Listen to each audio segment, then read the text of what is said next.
Donc nous poursuivons notre enseignement sur la langue qui est le monde de l'injustice. Donc je répète le titre, la langue et le monde de l'injustice. Je crois que nous sommes à la 5e partie si je ne me trompe pas. Donc prenons un peu l'écriture. Nous avions vu notre texte de base, c'est dans Jacques, le livre de Jacques. Kenny connaît le verset, chapitre 3 je crois. Jacques 3, verset 1. Voilà, nous avions vu que d'une même source ne peut pas sortir l'eau douce et l'eau amère. Ok? Et nous voyons les eaux amères comme étant en fait les mauvaises paroles qui peuvent sortir de la bouche. Ok? Nous avons vu que un navire, aussi grand qu'il soit, mais il est dirigé par un petit membre, c'est-à-dire au gré du pilote. Donc on voit que même dans un grand navire, il y a un pilote. Ici, on fait allusion au corps. Vous voyez, malgré tous les membres qui sont dans le corps, mais un petit membre peut embraser toute une forêt. Un petit membre peut souiller tout un corps. D'où il est important, nous avions fait ce parallèle-là par rapport à la langue en disant qu'il est important pour un enfant de Dieu de savoir se maîtriser. Vous voyez, de savoir se maîtriser, de préserver sa langue du mal. Parce que quand tu préserves ta langue du mal, tu te préserves aussi des ennuis. Vous voyez? Donc, parce que de cette même bouche, on bénit Dieu.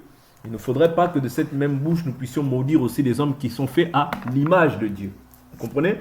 Donc, c'est très important que nous puissions nous examiner. Et ne pas être un insensé et commencer à se dire, ben, j'ai dit ça, qu'est-ce que ça fait? J'ai dit ça, qu'est-ce que ça fait? Moi, de toute manière, je dis la vérité. Non. Même la vérité, lorsque nous la disons, nous devons toujours la dire dans un esprit d'amour. Vous comprenez? Sinon, de cette même raison que tu peux avoir, tu peux aussi te retrouver en tort. Pourquoi? Parce que tu n'as pas usé de sagesse dans ta manière de pouvoir t'exprimer vis-à-vis d'une personne. Vous voyez? Parce que cette langue-là, n'oubliez pas que c'est aussi un feu. Vous voyez? La Bible dit cette langue est un feu, elle est le monde de l'injustice. Ok? D'où nous devons, nous, étant des enfants de Dieu, veiller à ce qui sort de notre bouche et assaisonner nos paroles. Vous voyez? Parce que par cette parole, nous pouvons bénir, construire, mais par cette parole aussi, par cette même langue, nous pouvons détruire, irriter. Vous voyez? Mettre l'aigreur, mettre la haine dans le cœur des gens. La Bible nous dit une réponse calme apaise. Vous voyez? Une réponse calme apaise. Mais une réponse violente excite la colère. Vous voyez? C'est-à-dire que de cette même langue, c'est à toi maintenant de discerner, parce que Dieu t'a accordé le discernement, de savoir ce qui est bien et ce qui est mal. Ça, c'est la qualité d'un Dieu. C'est ce que nous avions vu. Le serpent, lorsqu'il l'a tenté Adam, il dit, Dieu sait que vous serez comme des dieux, connaissant le bien et le mal. Donc toi maintenant, tout être humain maintenant qui est dans le Seigneur ne peut pas dire que je ne connais pas le bien et le mal. Non, Dieu a mis en toi, vous voyez, la capacité de pouvoir juger le bien et le mal. Vous voyez, de la même manière aussi, la Bible nous dit que si vous vous mettez en colère, ne péchez pas. Comment est-ce que tu vas pécher? Par ta langue. Vous voyez? Si vous vous mettez en colère, ne péchez pas. C'est-à-dire que même si la colère monte, toi ne manifeste pas le péché par ta bouche parce que maintenant tu es censé être renouvelé et censé être un enfant de Dieu. Vous voyez? Donc un enfant de Dieu ne pêche point. Jésus, le Fils de Dieu, est apparu afin de détruire les œuvres du diable. Or, l'injustice, je vous avais dit que c'est les œuvres du diable. Or que nous, voilà pourquoi Jésus nous dit, produisez du fruit digne de la repentance. Or, le fruit digne de la repentance, c'est aussi notre manière de nous exprimer. C'est ça que ça fait partie de la piété. C'est ce que nous avions essayé de voir aussi hier. C'est-à-dire, la piété, ce n'est pas simplement les différentes règles, mais ça aussi, c'est une règle de justice que nous devons observer, étant réconciliés avec notre Créateur. Si tu n'es pas réconcilié, cela ne te concerne pas. Mais si tu crois être réconcilié avec ton Créateur, cette parole te concerne, elle est pour toi. Tu dois maintenant t'efforcer à pouvoir mettre ces choses-là en pratique pour ton salut. Parce que le salut, ou la foi en Dieu, que nous avions commencé à partager même depuis l'année dernière, je crois, nous sommes toujours sur la foi en Dieu. Vous voyez? C'est pour ça que je vous dis que la foi en Dieu, c'est vaste, c'est large. On ne peut pas prendre un thème et dire c'est ça la foi en Dieu. Non. La foi en Dieu, bien sûr, ça consiste à observer toute la parole, mais ça aussi, ça fait partie de la foi en Dieu. Ouais. C'est-à-dire les différents termes que nous traitons, que nous prenons pour les partager, ça fait partie de la foi en Dieu. Parce que toutes ces choses-là Ouais, incorpore ce qu'on appelle la foi en Dieu. Donc je ne peux pas dire la foi en Dieu, je fais un enseignement vite, vite, vite. Non. Nous avions partagé sur Hébreux 6. Nous n'avons toujours pas fini sur Hébreux 6 en réalité. Vous comprenez? Parce que ça aussi, ça incorpore la foi en Dieu. Parce que la foi, c'est l'ensemble de ce que les prophètes ont dit, les apôtres, Christ étant la pierre angulaire. Donc jusqu'à aujourd'hui, nous traitons la foi en Dieu. Est-ce que vous comprenez? D'où il est très important pour un enfant de Dieu de connaître ces choses. Pourquoi? Parce que si tu avances vite, vite, vite, vite, vite, vite dans les choses de Dieu, tu vas voir que tu vas passer à côté de beaucoup de choses, croyant que tu es dans la foi, mais tu es déjà éloigné de la foi. Pourquoi? Parce que tu vis maintenant non plus selon les recommandations que les apôtres nous ont léguées, mais tu vis maintenant selon ta volonté. Quand tu vis selon ta volonté, c'est ça l'injustice que tu vas manifester. Et je vous ai toujours dit que le péché est progressif dans la vie de l'homme. Mais le problème du péché, c'est quand maintenant le péché triomphe sur ta vie. Il peut arriver que tu manifestes une œuvre dans la chair. Mais tu dois faire attention, parce que la vie d'un enfant de Dieu n'est pas dirigée par les ténèbres. Ouais. Dieu est lumière, il n'y a pas en lui. Dieu est lumière, il n'y a pas en lui de ténèbres. Si nous disons que nous sommes en lui et que nous marchons dans les ténèbres, nous faisons quoi? Nous mentons, la vérité n'est pas en nous. Vous voyez? C'est-à-dire que toi, tu dois vraiment, pour que les ténèbres ne puissent pas triompher de toi, tu dois maintenant t'affectionner aux choses d'en haut. Pour que ta langue ne soit pas une occasion de chute, tu dois maintenant t'affectionner aux choses d'en haut. Parce qu'en t'affectionnant aux choses d'en haut, tu te dépouilles en fait des choses d'en bas. Tu verras que plus tu pries, plus la calomnie va partir. Il y a des choses, ça va être des délivrances qui vont s'effectuer en fait en t'attachant à Dieu. Facilement après ça va partir. Peut-être que si tu mets la force humaine, si tu impliques dans ces choses-là ton intelligence, tu verras que tu n'y arriveras pas. Mais plus tu t'attaches aux choses de Dieu, plus il y a des choses qui vont s'en aller par elles-mêmes. Sans que tu puisses forcer. C'est-à-dire Dieu t'accorde maintenant une délivrance. Tu vas sentir que tu ne te sens plus dans ces choses-là. C'est-à-dire que tu vois que ces choses-là ne t'intéressent plus. Ouais. Là, tu dois comprendre des fois que Dieu maintenant t'a accordé la victoire sur ça. Mais maintenant, bien que Dieu t'a accordé la victoire, parce qu'Israël ont eu beaucoup de victoires, mais face à Haï, une petite ville, ils ont perdu. C'est-à-dire que toi, maintenant, pour que tu aies toujours la victoire, tu dois toujours fixer tes regards sur le Seigneur. Parce que ce n'est pas parce que tu as eu une délivrance hier, aujourd'hui et demain, qu'après-demain, ce sera le cas. Vous comprenez? C'est-à-dire que maintenant, ça doit être un mode de vie, un style de vie, si tu veux toujours avoir la victoire. Et Israël ont détruit toutes les nations, sous la conduite de Josué, sous la conduite de Moïse. Ils ont détruit toutes les nations. Mais face à une petite nation, ils sont tombés. Pourquoi? Parce que le péché s'est retrouvé là. Vous comprenez? Voilà pourquoi ta langue, bien qu'aujourd'hui tu peux avoir la victoire, tu dis, ah, je sens que vraiment Dieu m'a délivré de ça. Oui, il t'a délivré. Mais sache que, comme Dieu aussi t'a délivré de ça, le malin va revenir avec ça. Parce que ces choses-là étaient en toi. Ouais, étaient en toi. Et, comme je dis toujours, le diable vient te retenter avec des choses que tu as vomies. C'est-à-dire, il viendra maintenant avec des serviteurs fidèles qui aiment la calomnie. Il viendra avec un qui aime la calomnie. Tu n'es pas au courant que l'autre là, elle a avorté? Ah non, c'est vrai. Ah, mais pourquoi ça? T'as laissé une brèche. Est-ce que vous comprenez? T'es pas au courant de la bagarre qu'il y a eu? Non, c'est vrai. Tu étais censé avoir la victoire sur ça. Et la Bible nous dit quoi? Je prends une écriture. Proverbe.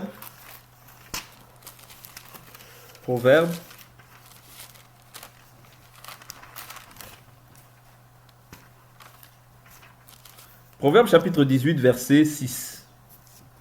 Verset 8. Les paroles du critiqueur sont comme des friandises. Elles descendent au plus profond de l'être. Amen. Vous voyez? C'est-à-dire, les paroles du rapporteur sont comme des friandises. Vous voyez? C'est toujours cette langue.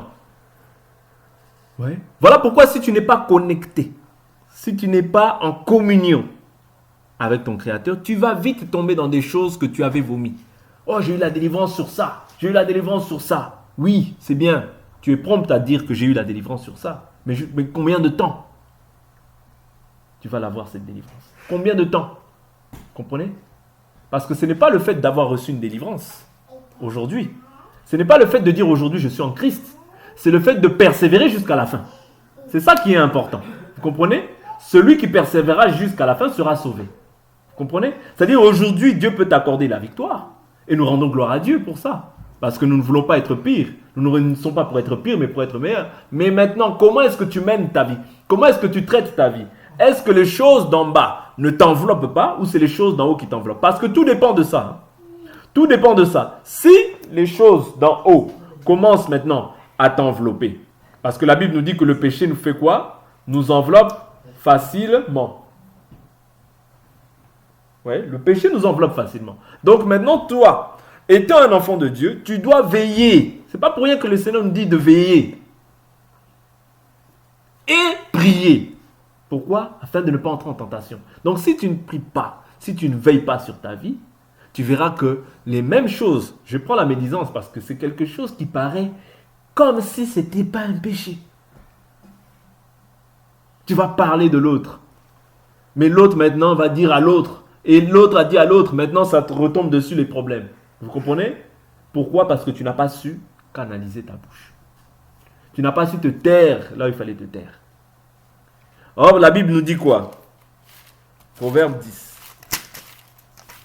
Proverbe 10, verset 19. Proverbe 10, verset 19. Celui qui parle beaucoup ne mange pas de péché, mais celui qui met un frein à ses lèvres est un homme avisé. Amen. Vous voyez? Amen. Donc, ici, il dit au verset 20, la langue du juste est un argent de choix. Le cœur des méchants a peu de valeur. Donc, ici, nous comprenons que celui qui parle beaucoup, le péché aussi est là. Parce que quand il y a beaucoup de paroles, l'Écriture nous dit qu'il y a aussi beaucoup de vanité. Oui. Quand il y a beaucoup de paroles, il y a aussi beaucoup de vanité. Et je prends le verset 18. Prends le verset 18. Proverbe combien déjà? Toujours le 10, verset 18. Ok. 10. Celui qui dissimule de la haine a des lèvres menteuses et celui qui propage des racontards est stupide. Amen. Ouais. C'est-à-dire que celui qui propage des racontards ou bien des calomnies est un insensé ou bien est stupide. Vous voyez? Mais avec beaucoup de paroles, on ne manque pas de péché.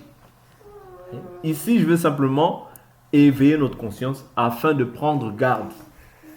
L'adversaire, la Bible nous dit qu'il rôde. Ne crois jamais que l'adversaire va venir avec des cornes. Oublie. La Bible nous dit que le diable se déguise en ange de lumière. Oui. Se déguise en ange de lumière. Voilà, maintenant, comment est-ce que tu vas discerner ça? C'est par les paroles qui sortent d'une personne. Je peux être même moi qui vous parle. Je peux être animé à l'heure qu'il est de l'Esprit de Dieu. Comment est-ce qu'on va discerner par rapport à la parole qui sort de ma bouche? Mais par l'instant d'après, je peux être animé d'un esprit de médisance. Comment est-ce qu'on va discerner? Par la parole de Dieu. C'est-à-dire ça ne vient pas de Dieu ce que je suis en train de faire. Vous comprenez? C'est-à-dire que ici, on doit faire attention même à nous-mêmes. Vous voyez?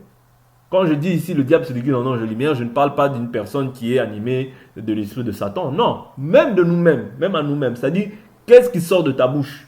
Si ce qui sort de ta bouche, c'est pour nuire, c'est pour détruire, c'est pour dénigrer, ça ne vient pas de Dieu. Vous comprenez? Ça ne vient pas de Dieu.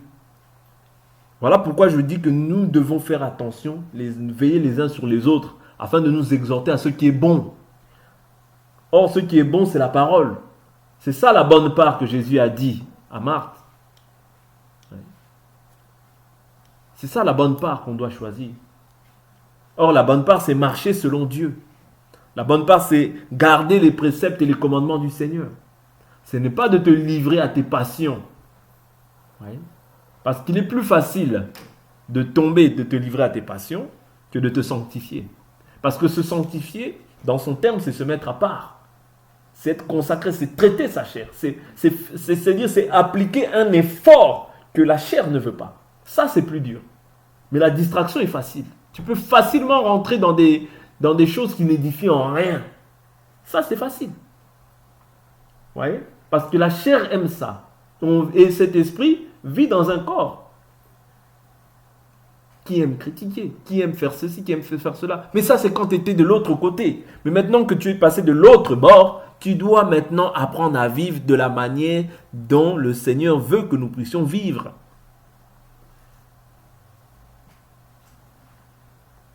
La médisance, les calomnies, les grossièretés, les bouffonneries. Vous voyez? Tous ceux qui se livrent à ces choses-là n'hériteront pas le royaume des cieux. Parce que le salaire du péché, c'est la mort.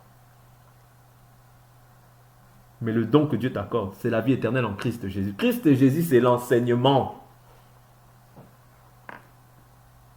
Tu ne peux pas, c'est-à-dire hériter le ciel, si le vêtement que tu as est toujours un vêtement ancien.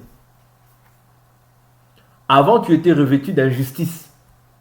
Avant, tu étais revêtu d'impudicité.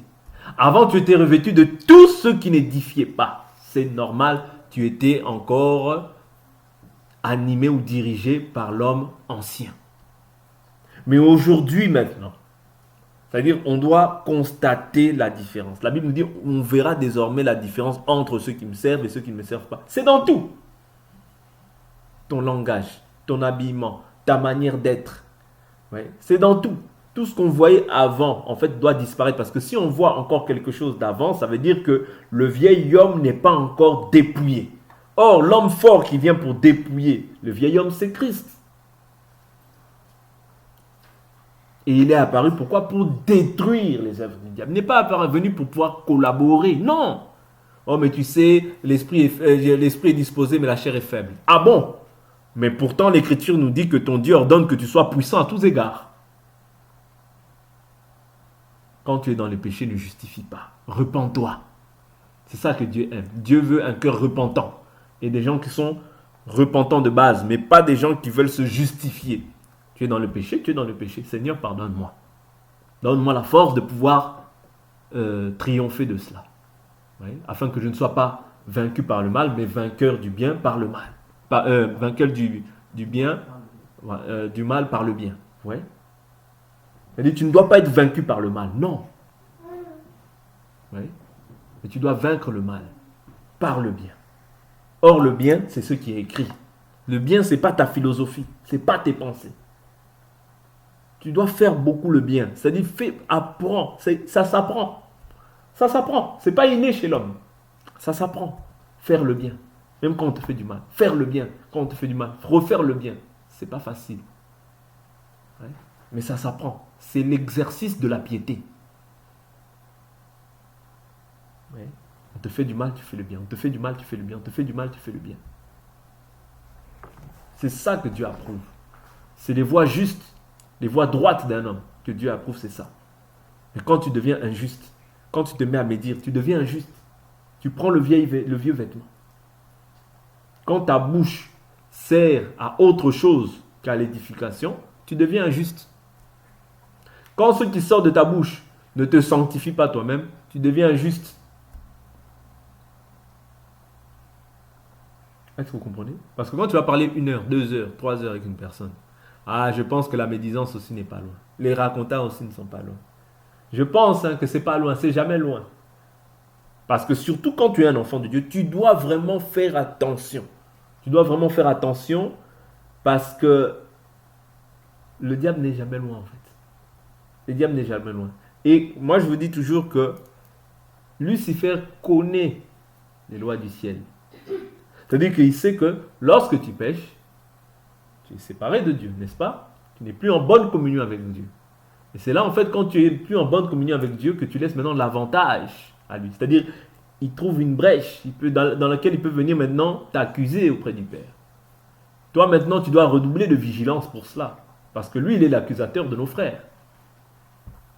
Quand tu parles mal, tu as quelque chose qui est à lui. Quand tu médites, tu as quelque chose qui est à lui. Tu vas chasser Satan alors que Satan en fait agit au travers de ta chair. Vous comprenez? Satan agit au travers de ta chair. Voilà pourquoi ce qu'il faut renouveler dans l'homme, c'est l'homme intérieur, c'est l'âme de l'homme. C'est l'âme de l'homme. Parce que c'est l'âme de l'homme qui est pourrie. Voilà pourquoi l'Écriture dit, je désire que tu prospères à tous égards comme prospère l'état de ton âme. Ton âme doit prospérer par la parole, par la prière, et aussi par l'abondance de la parole, par l'abondance de la parole qui est en toi. Pourquoi? Afin que ceux qui étaient pour toi, en fait, afin que ceux qui étaient pour toi un gain autrefois, ouais, deviennent maintenant que tu puisses voir ça comme de la bouffe. Qu'est-ce qui était un gain pour toi? Toutes les choses que tu affectionnais dans la chair. Toute la médisance, tu pouvais rester des heures et des heures à critiquer les gens, à parler des autres, à parler de la vie des autres. Non, tu dois voir ça maintenant comme de la bouffe. Ton âme ne doit pas se plaire dans ces voies-là. Ton âme doit se plaire maintenant dans les voies de l'Éternel. Et pour se plaire dans les voies de l'Éternel, c'est une discipline à appliquer. C'est une discipline. Si tu ne disciplines pas cette chair, tu verras que tu seras la proie de l'ennemi. Nous sommes tous la proie de l'ennemi. Oui. Et même quand tu parles mal, tu deviens maintenant la proie de l'ennemi. Voilà pourquoi tu dois t'examiner chaque jour. La Bible dit, examinez-vous chaque jour pour voir si vous êtes encore dans la foi. Ne prends pas plaisir à médire. Ne prends pas plaisir à dire du mal d'un frère. Ne prends pas plaisir à ce que quelqu'un, c'est-à-dire te glorifier des faiblesses des autres. Ne prends pas plaisir à ça parce que là, quand tu fais ça, tu prends la mauvaise part. Je vous ai dit, l'injustice est dans cette langue. La Bible dit c'est le monde de l'injustice. Ça dit, dans l'injustice par excellence, c'est la langue. Tout réside dans la langue. Voilà pourquoi nous devons redoubler d'efforts. Quand tu es un enfant de Dieu, redouble d'efforts. Parce que si tu ne redoubles pas d'efforts, je t'assure et je te garantis que tu ne verras pas Dieu. Voilà pourquoi l'Écriture est claire en disant quoi? Que le royaume des cieux, depuis le temps de Jean-Baptiste, est comment? Forcé. Et ce sont les violents qui s'en emparent. C'est-à-dire la violence, tu dois l'appliquer jour après jour. Mais à toi-même. Et c'est ça le plus difficile. Parce que cette parole-là, c'est toute une nourriture. Tu la reçois ou tu l'avortes. Oui. Mais quand tu la reçois, c'est afin que cette parole-là que tu as reçue en toi puisse maintenant produire cela dans ta chair. C'est-à-dire puisse maintenant dominer sur la chair. C'est ça, parce que la Bible dit l'homme ne vivra pas de pain seulement, mais de toute parole qui sort de la bouche de Dieu. Or, la foi vient de ce qu'on entend. Quand on entend comme ça, qu'on pratique, on est juste pour Dieu. On est juste.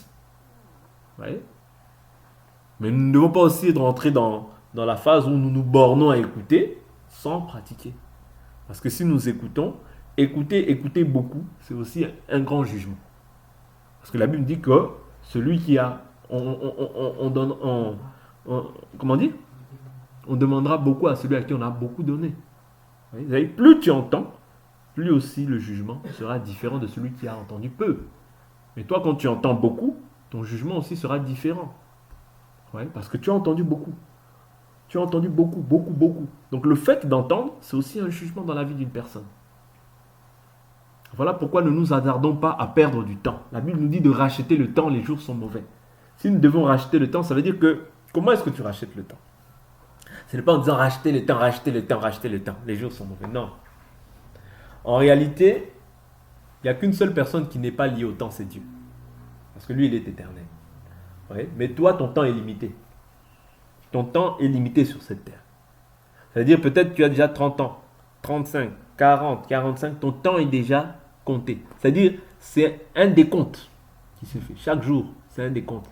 C'est une page de ta vie qui est tournée. Voilà pourquoi maintenant tu dois t'efforcer, si tu es un enfant de Dieu, à te dire, ah, hier j'ai fait ça. Comment est-ce que je peux avoir la victoire sur telle ou telle chose aujourd'hui? Telle chose, je vois que ça devient répétitif dans ma vie. Comment est-ce que je peux avoir la victoire pour plaire à Dieu? Parce que tout ce que nous disons, tout ce que nous faisons, en réalité, c'est pour plaire à Dieu. Quand tu veux être agréable à Dieu, tu dois t'efforcer de mettre cette parole en pratique. Oui. Parce que je te dis toujours, cette langue qui a des grandes prétentions, qui a de l'orgueil, moi ceci, moi cela, ne te laissera jamais, au grand jamais, faire la volonté de Dieu. Si tu ne la violentes pas, ne ponte pas sur cette chair pour te dire, moi, j'arrêterai de médire. Même si tu sais que c'est un péché. Ouais. Mais la Bible nous dit quoi? Le péché est tapis à ta porte, mais toi domine sur lui. C'est ça que nous devons faire. Oui. Et ça, ce n'est pas en priant beaucoup, forcément. Oui. Mais c'est aussi en acceptant la volonté de Dieu. Dire, Seigneur, j'ai assez marché selon ma volonté. Maintenant, brise-moi, façonne-moi, fais de moi ce que tu veux. D'un cœur sincère, et Dieu le fera. Parce que, pourquoi Dieu le fera? Pourquoi? Parce que ça rentre dans sa volonté. Vous comprenez? Si c'est simplement ta volonté que Dieu ne voit pas son intérêt, pourquoi il le fera? Mais si c'est dans la volonté de Dieu, c'est parce que tu cherches à te rapprocher de Dieu, Dieu le fera. Parce que tu cherches à lui être agréable, Dieu le fera. Parce que tu cherches à ce qu'il te délivre de quelque chose qui est récurrent dans ta vie et qui n'est pas bon, que tu sais qu'il n'agrée pas, Dieu le fera. Vous voyez, parce que ça rentre dans son plan. Ça rentre dans sa volonté. Cette langue-là, s'il dit qu'elle est le monde de l'injustice, tu dois croire que tout homme est menteur, Dieu seul est vrai. Ne commence pas à justifier. Oui, mais c'était seulement un peu. C'était seulement un peu. C'était 30 secondes. Qu'est-ce que ça fait? Le qu'est-ce que ça fait là, c'est ça qui t'éloigne de Dieu. Avec Dieu, il n'y a pas qu'est-ce que ça fait. Avec Dieu, c'est je me soumets à sa volonté. Non pas ma volonté, mais que ta volonté s'effectue. Et c'est ça tout le problème de l'homme. C'est de laisser maintenant la volonté de Dieu s'effectuer ou s'accomplir dans sa vie. Est-ce que vous comprenez? La bouche qui parle beaucoup ne manque pas de péché. Oh oui, mais moi j'ai l'habitude de parler, il faut me laisser m'exprimer. Ah bon? Dieu dit, toi aussi tu veux dire. Est-ce que vous comprenez? Dieu dit, ouais, mais moi aussi, moi j'ai l'habitude, il faut me laisser. D'accord. Bon. Comme tu es plus sage que Dieu, on te laisse. Mais si tu reconnais que non pas ma volonté, mais que ta volonté s'est faite, tu le fais non plus pour toi, parce que ce n'est plus toi qui vis. Vous voyez? Mais c'est Christ qui vit en toi.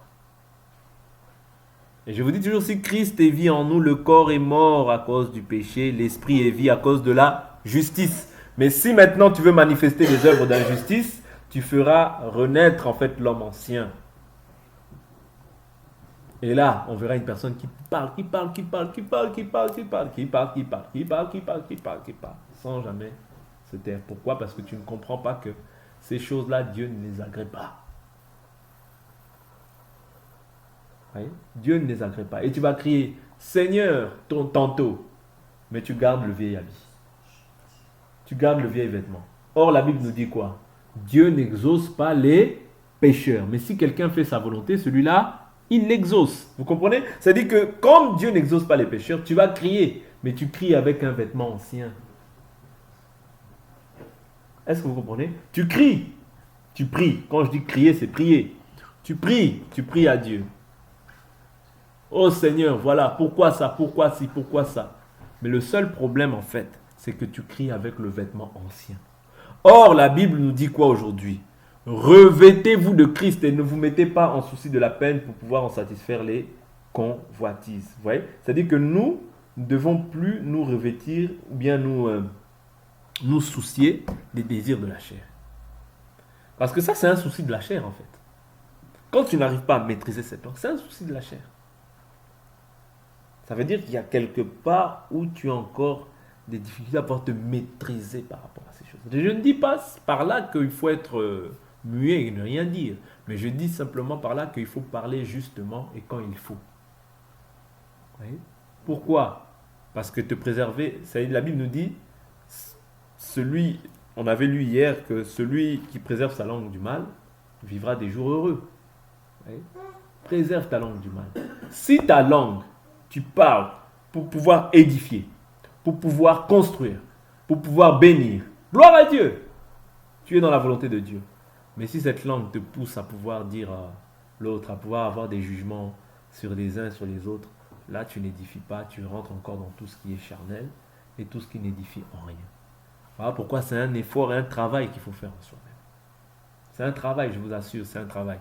Sans ce travail-là, je vous assure, parce qu'il y a des péchés aujourd'hui qui sont vus comme des péchés mignons. Les gens appellent ça des péchés mignons. Bien que ça n'existe pas dans la Bible, mais les gens appellent ça des péchés mignons.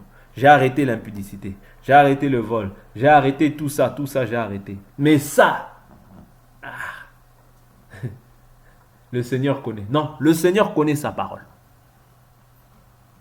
Le Seigneur connaît sa parole. Tous nous sommes tous dans un même combat. Et nous ne pouvons pas combattre avec des armes différentes. Nous avons tous les mêmes armes avec lesquelles nous combattons. Et les armes que nous combattons, c'est pour non simplement, contre mon frère, pas contre les individus qui vivent dans le péché. Non, loin de là. Mais les armes que nous combattons, c'est contre les esprits mauvais, contre les dominateurs des ténèbres. Oui. Et je ne peux pas prendre l'arme pour tuer ma soeur, pour tuer mon frère. Non. Ça veut dire que je combats mal. Mais les armes que je dois prendre, c'est pour renverser les œuvres des ténèbres. Or, quand même je reprends mon frère, ma soeur avec amour, en lui disant, ma soeur, mon frère, là je trouve que tu es en train de me dire, c'est par amour. C'est-à-dire, c'est pourquoi je ne suis pas en train d'incriminer l'individu, mais je suis en train d'incriminer l'œuvre que manifeste l'individu afin qu'il s'en écarte. Parce que ça, l'œuvre qu'il manifeste là, c'est l'ancien vêtement qu'il est en train de prendre pour pouvoir combattre. Tu ne peux pas combattre avec les armes du diable. Si tu combats, tu dois combattre avec les armes que Dieu nous a départies, nous a données en partage. Ouais. Si Dieu nous a donné des armes, nous ne pouvons pas aller prendre les armes de l'ennemi. Souvenez-vous, je veux m'arrêter là. David, lorsqu'il va combattre Goliath, vous voyez, Saül lui donne ses vêtements. Mais il marche, non, c'est trop lourd. Il dépose ses vêtements-là. Vous comprenez? Il dépose ses vêtements-là et il prend les 5 pierres polies. Vous comprenez? C'est-à-dire que tu ne peux pas combattre avec les armes de l'adversaire, non. Tu ne peux pas. Tu vois? Il y a des armes qui sont déjà posées avec lesquelles nous devons combattre. Mais si maintenant toi tu veux implorer la grâce de Dieu sur ta vie, tu veux demander quelque chose à Dieu pour ta vie, mais tu combats avec c'est-à-dire tu vas attaquer l'ennemi, mais avec ses propres armes. Tu ne pourras pas gagner comme ça. Pourquoi? Parce que l'ennemi lui-même connaît ses armes. Si tu combats avec ses armes, tu ne pourras pas vaincre. Tu ne peux vaincre que si tu combats maintenant avec un vêtement nouveau. Oui. Et si tu combats selon les règles, parce que la Bible nous dit l'athlète n'est pas couronné s'il n'a pas combattu selon les règles. Vous comprenez? La médisance, c'est une arme de l'ennemi. La raillerie, c'est une arme de l'ennemi. Toutes ces vanités qui peuvent sortir de nos bouches, nous devons maintenant les peser et les examiner à la lumière de la parole, afin aussi d'obtenir la faveur de Dieu. Parce que nous demandons des choses à Dieu, nous voulons être exaucés, mais si nous voulons être exaucés, nous devons au préalable faire un effort sur nous-mêmes, afin que la grâce et la gloire de Dieu se manifestent dans nos vies. Amen. Nous avons fini pour aujourd'hui. Nous continuerons demain par la grâce du Seigneur et nous allons prier.